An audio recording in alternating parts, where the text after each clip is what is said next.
Niki penting kula aturaken nggih.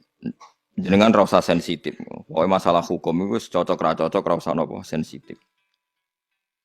Agama itu mengharamkan atau melarang adopsi ngangkat anak. Kalau terpaksa ada orang ngangkat anak itu harus dicatat nasabnya dan dimaklumatkan di keluarga anak yang diadopsi maupun keluarga yang mengadopsi. Karena nanti ditakutkan terjadi ikhtilatil ansab. Nggih kula balen terjadi ikhtilatil ansab, percampuran apa nasab. Karena setiap satu orang itu pasti punya 7 orang yang haram dikawin karena nopo nasab. Ini ku ibu, ya ibu, dulur ummahatukum terus putri, dulur kandung, bulik sangka bapak, bulik sangka nopo ibu, terus ponakan, ya anake dulur lanang, lan anake dulur nopo wedok. Niku sing haram krana nasab. Sebab niku ikhtilat. Yen wae dirungokno. Riyen Rasulullah niku ndek anak angkat dene Zaid. Sampai uang darani Zaid bin Muhammad. Buatan Zaid bin Harisah tapi Zaid bin Muhammad. Terus ambek Allah piyambak dibatalno. Wong kudu nyebut Zaid bin Harisah. Dipaksa. Nggih, wong kudu nyebut Zaid bin Harisah. Ora oleh muni Zaid bin Muhammad. Sampai turun ayat lewat Allah langsung ud'uuhum li abaihim huwa aqsatu indallah. Wong kudu disebut nganggo jenenge bapake. Iku nak kepengin adil cara Allah. Mergo tiyang adopsi niku mesti nglahirno sombong. Kula pun bolak-balik wingi kula ngaji teng Bojonegoro teng Islamic Center nggih bilang. Adopsi itu melahirkan kesombongan. Lho nggih to nggih, misale anake Ruhin tak pek anak angkat aku. Kan keren ben Gus Bak timbang ben Ruhin. Lama-lama anaknya itu kalau ditanya seneng, jenengan sinten? Kula putrine Gus Bah. Kan enggak siap di bapak keriting, enggak jelas misalnya ning dalan-dalan ya wis ngono kan. Itu satu, melahirkan kesombongan. Dua, terjadi ikhtilatil ansab. Misalnya anak Ruhin melok kula terus kuliah. Jebule pacaran mbek dulure dhewe. Terus engko rabi entuk dulure dhewe, entuk ponakane dhewe. Itu bahaya sekali. Sangat-sangat bahaya. Kalau mau cerita tentang budi-budi ketika saya memberi makalah tentang adopsi ini, wonten kiai sikoh bisa dipercaya cerita. Itu ono wong di anak angkat yang Jakarta. Yang nganterkan tuh Pak D-nya. Suatu saat anak ini besar kuliah pacaran mbek adik kandungnya. Walhasil terus kawin di anak sitok. Pak D yang dulu nganter ke Jakarta ke yang adopsi itu nilai di Jakarta. Kok kagetnya bukan main, ternyata yang dirabi itu sama-sama ponakannya, gitu dulur nopo kan? Ini bahayanya ngangkat anak nopo angkat. Sehingga dibatalkan oleh Allah, orang harus mau menyebut bapaknya. Ud'uuhum li abaihim huwa aqsatu indallah. Tapi wong saiki ku saenake dhewe. Anake sampean kudu bangga, makalah Nabi itu mengancam manida ila ghairi abi wa huwa ya'lamu anna ghairu abi faqad kafara. Wong sing ngaku ora bapake diaku bapake dianggap ngafiri atau ngingkari ajaran Kanjeng Nabi Muhammad sallallahu alaihi wasallam. Karena satu melahirkan kesombongan itu mesti. Karena mesti milih yang keren kan? Milih sing napa? Keren.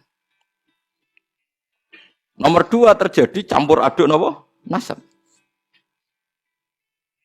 Mari kula suwun sing pun kadung anak istilah anak angkat istilah bahasa Indonesia. Tetap harus ditulis silsilah keluarganya, dia saudaranya berapa. Kalau anaknya itu tersinggung dianggap anak angkat, berarti cah sombong sadok balik nang keluargane. Ape-ape ya ape. Terus ketiga ini yang penting. Orang mek anak angkat tuh alasannya kan saake, kepengin nulung wong miskin. Kula balene, rata-rata niate kan kepengin nulung orang nopo miskin. Nak cara kula, nak pancen niate gitu betul. Niki pendapat kula lho. Tapi masalah nyangkut pembatalan anak angkat itu jelas ada di Quran, di hadis. Alasan kedua ikhtilatul ansab ya ada di kitab. Tapi yang ketiga ini pendapat saya. Yang ketiga ini jelas. Saya ulama itu harus jelas. Yang tadi di Quran, di hadis itu 2 alasan tadi di Quran, di hadis. Yang ketiga ini saya pribadi. Dan saya yakin saya benar. Kalau Anda tidak sependapat dengan saya berarti ora tau mikir. Ora kok sampean luwih napa? Bener. Misalnya aku anak angkat Ruhin. Terus akhir cak kriting klunak-klunuk sampai anak angkat. Sedih cek cilik kene cek imut ora tuwa wanen ngene iki masale masuk. Aja bayangno saiki.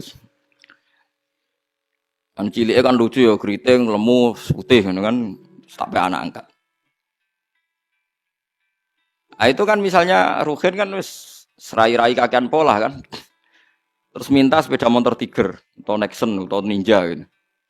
Kan berarti saya kalau nuruti anak angkat karena dia sudah kayak anak saya kan mungkin tak turuti. Tuku sepeda motor 30 juta. Dia umur 16 tahun tak tukokno sepeda motor karena dia kayak anak angkat 20 juta.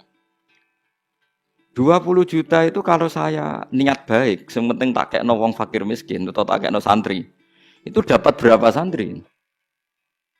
20 juta misalnya tak kekno wong soleh atau santri atau masyarakat. Kalau 20 orang saja dapat 1 jutaan anu maturune tak ngamek ndongakno kabeh. Kiri 20 ndongakno kabeh. Tapi gara-gara me anak angkat, uang 20 itu tersentral, terpokok ning satu orang. Yaiku ning Ruhin, iku wae dienggo sepeda motor sing ra jelas manfaatnya. Paham sing kula maksud? Hanya dari segi sosial kan menjadi manfaat ini terbatas kan? Nggih, betul.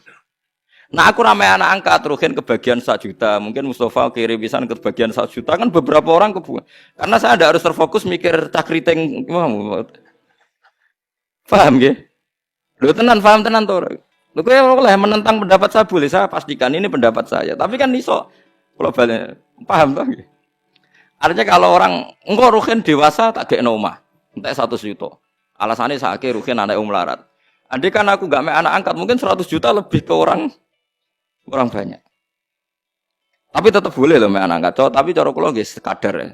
Ya sayang, tetap kembalikan ke keluarganya, dibiayai saja. Itu dia mendapat kasih sayang keluarga, dia tidak sombong. Paham ya? Lah soal ingin spesial ya spesial saja misalnya sama ranti anak. Nah kecuali mungkin ada pengecualian darurat.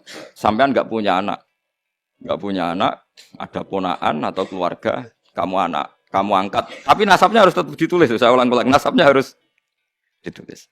Karena ciri utama manusia yang disebut Allah adalah faja'alahu nasabah. Jadi orang harus jelas nasabnya. Jadi alasan ketiga tadi kelihatan. Kalau anak angkat itu kan nanti semua aset itu kan terkonsentrasi. Itu mau. Biasanya wong lomo 20 juta dibagi wong akeh gara-gara di anak angkat satu mungkin hanya untuk beli apa? Sepeda motor. Sepeda motor, mulai cak keriting ngono wis mbok weling njuk sangu 1 juta. Entek sedino. Padahal mau tak kena fakir miskin 1 juta cukup saulan kan. Ya sehingga sampean ndak usah tersinggung. Kalau mau cerita hukum, sehingga sirinya kenapa Rasulullah itu orang paling dicintai Allah dan punya hiburan ngepek anak angkat yaitu Zaid bin Harisah itu dibatalkan oleh Allah sendiri, dibatalkan oleh Allah sendiri. Tapi jangan kira dibatalkannya itu dibatalkan total secara sosial boten, dibatalkan secara hukum nasab. Sehingga semua sahabat yang dulu manggil Zaid bin Muhammad dimarahi Allah, suruh manggil Zaid bin Harisah.